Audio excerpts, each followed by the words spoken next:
위령의 날이 앞에 붙은 것처럼 죽은 모든 이를 위한 날이잖아요. 여기서 죽은 모든 이는 누구를 뜻할까요? 1차적으로 아마도 하느님을 믿다가 선종하신 모든 교우분들을 뜻하겠죠. 그리고 나아가서 하느님을 믿지 못하고 혹은 알지 못하고 선종한 다른 모든 사람들도 포함되지 않을까 생각이 듭니다. 이들을 위해서 우리가 오늘 왜 기도를 할까를 생각해 보면 아마도 우리도 죽기 때문에 하느님 곁으로 갈 것이기 때문에, 그런데 하느님 곁으로 가는 데에 있어서 그냥 신앙생활 하다가 돌아가신 것, 그것을 조금 더 막 의미를 부여하고 막 휘황찬란하게 꾸미고 이러한 부분보다는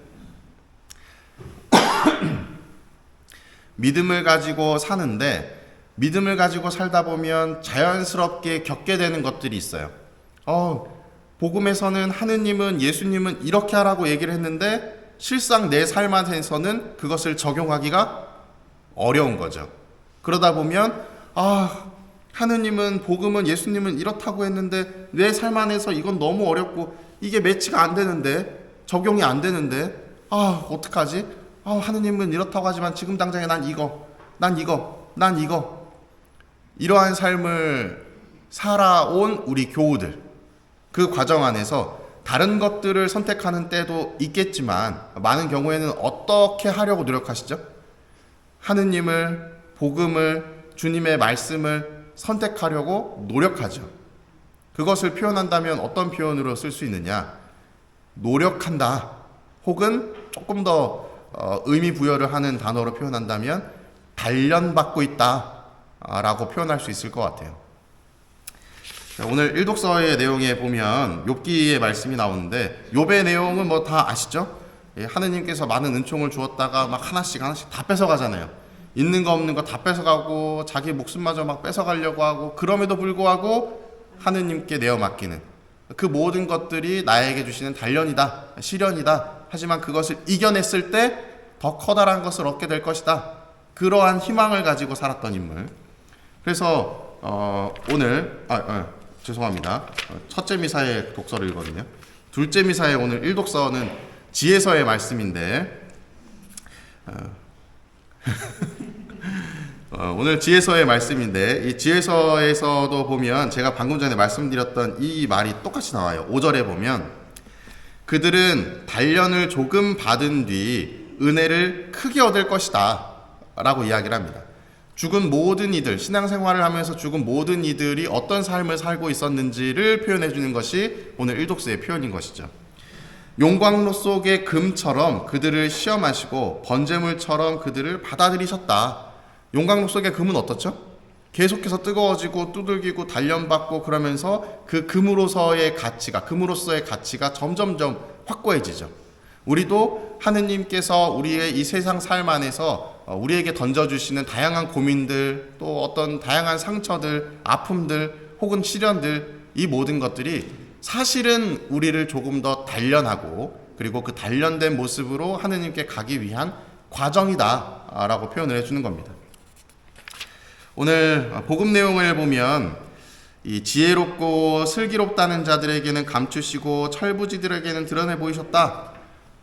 복음마다 또 전례마다 이 철부지 혹은 어린 아이 하나를 받아들이는 것, 이 철부지에 관해서 다양하게 해석을 할 수 있는데, 오늘은 어떤 의미로 받아들이면 좋을까 생각을 해보니 약간 정말 철부지 말 그대로 맹목적으로 믿고 따르는 바보 같은 모습이 우리에게 있어야 된다라고 받아들이는 게 필요하지 않나 하는 생각을 해봅니다.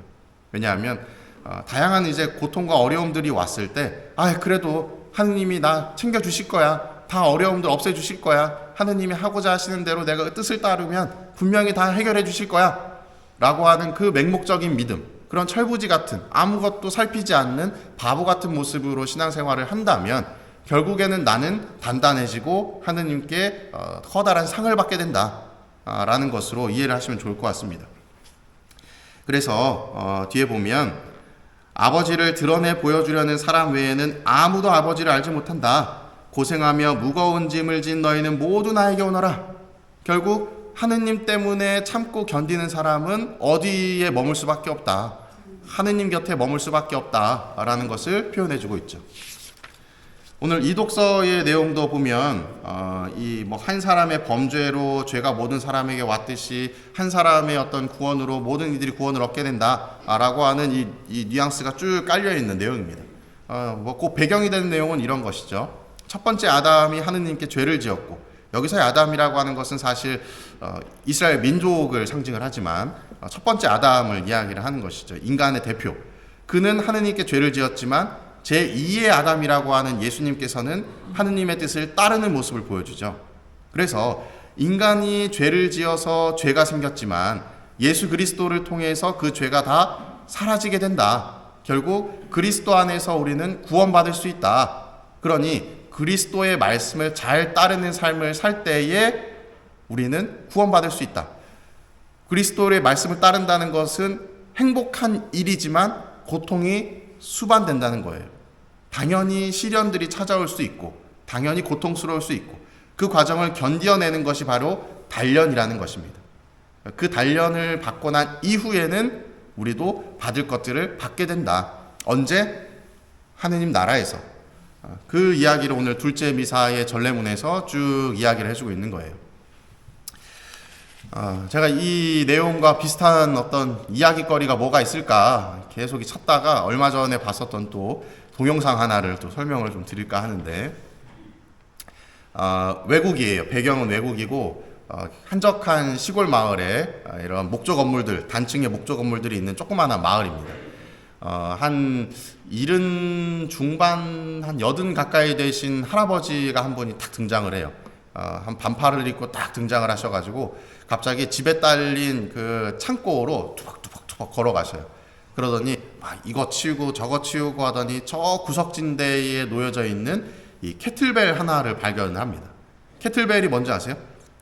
캐틀벨 이 운동하는 건데 동그란 이 무거운 추가 있고 거기 위에 이렇게 손잡이가 이렇게 달려 있어요. 그래서 그걸 이렇게 잡고 이렇게 들면서 이렇게 운동하는 거예요. 이렇게 운동하면 여기 어깨랑 뭐 뒤에 이제 뭐 승모 밑에 이제 이 삼각근이라고 하는 부분들, 뭐 이 후면 삼각근 뭐 이런 데가 다 발달하는 운동. 그 할아버지가 그걸 딱 꺼내 들고서는, 할아버지가 그걸 들 수가 있겠어요? 무게가 뭐 한 15kg, 20kg는 돼 보이던데. 무거우셔가지고 이걸 들고서 낑낑거리면서 끌고 나와요. 그러다가 마을 사람들이 그걸 봐요. 그러면서 무슨 생각을 했을까요? 마을 사람들이 아이고 저 노인네 저거 저러다 병나면 어떡하려고 저걸 저러고 있지? 하는 온갖 걱정과 궁금증을 가집니다. 그러다가 그 눈치를 보고 할아버지가 아차 싶었는지 끌고 나오다가 다시 창고로 들어가요. 그래서 창고 안에서 그거를 이렇게 막 이렇게 드는 연습을 막 이렇게 하셔요. 그렇게 아침에 6시 반마다 알람을 맞추고는 일어나서 매일매일 이거를 드는 행동을 합니다. 힘들었을까요? 안 힘들었을까요? 너무너무 힘들었어요. 하지만 하루도 게을리하지 않고 이 캐틀벨을 드는 연습을 하는 동시에 어느 날부턴가는 이제 이 캐틀벨이 어깨 위로, 머리 위로까지 이렇게 올라가게 되는 거죠. 그 행위를 계속해서 반복을 하는데 반팔을 입는 때가 지나고 이제 눈이 오는 시기가 다가옵니다. 그러다 갑자기 화면이 탁 바뀌어요. 할아버지가 멀끔한 정장을 탁 입으시고 갑자기 딱 멋있게 머리도 딱 넘기시고 그리고선 뚜벅뚜벅 어딘가를 향해 갑니다. 향해서 갔던 곳이 어디냐? 바로 딸의 집이었어요. 딸의 집에 딱 들어갔더니 그 할아버지한테 가장 먼저 안기는 인물이 있었는데 누굴까요? 네, 그 영상에서는 손녀가 달려와서 탁 안기는 거예요. 외국이라고 말씀드렸잖아요. 이때가 언제였느냐? 성탄절이었던 거예요. 크리스마스. 그래서 할아버지는 뚜벅뚜벅 어딜 향해 걸어가셨냐? 트리 앞으로 걸어갑니다. 그리고 손녀를 탁 안고서 트리 위로 탁 올리는 거예요. 손녀는 거기서 뭘 했을까요? 그 트리 위에 예수 그리스도의 탄생을 알리는 별 표시의 문양을 트리 위에 탁 꽂는 거예요. 그러면서 영상이 탁 마무리가 됩니다.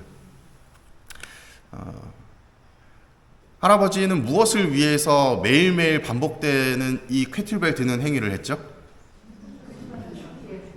손녀가 트리에 별을 다는 것을 해주고 싶어하는 그 마음, 그 마음 하나 때문에 매일매일의 그 고통도 시련도 견뎌냈던 거죠. 우리도 신앙생활을 하면서 마찬가지입니다. 예수님의 말씀, 하느님이 복음이 어쩌고 저쩌고 매일매일이 힘든 시련과 고통의 연속일 수 있어요. 하지만 우리가 하느님 나라에 갔을 때, 그 순간이 왔을 때에는 우리의 이 고통과 시련은 오히려 기쁨으로 변화될 수 있다는 거예요. 그래서 지금 이 순간에 우리가 견뎌내고 반복적으로 노력해야 되는 이유가 여기에 있는 겁니다. 그러한 삶을 사셨던 분들을 기억하는 날이 무슨 날이다? 위령의 날이라는 것이죠. 그러니 그렇게 먼저 하느님의 뜻을 살려고 노력하시면서 돌아가셨던 모든 교우분들을 기억해 주시고, 또 나 또한 그러한 삶을 살다가 이 날에 누군가가 나를 위해 기도할 수 있도록 노력하는 삶을 사시면 좋을 것 같습니다. 사랑합니다.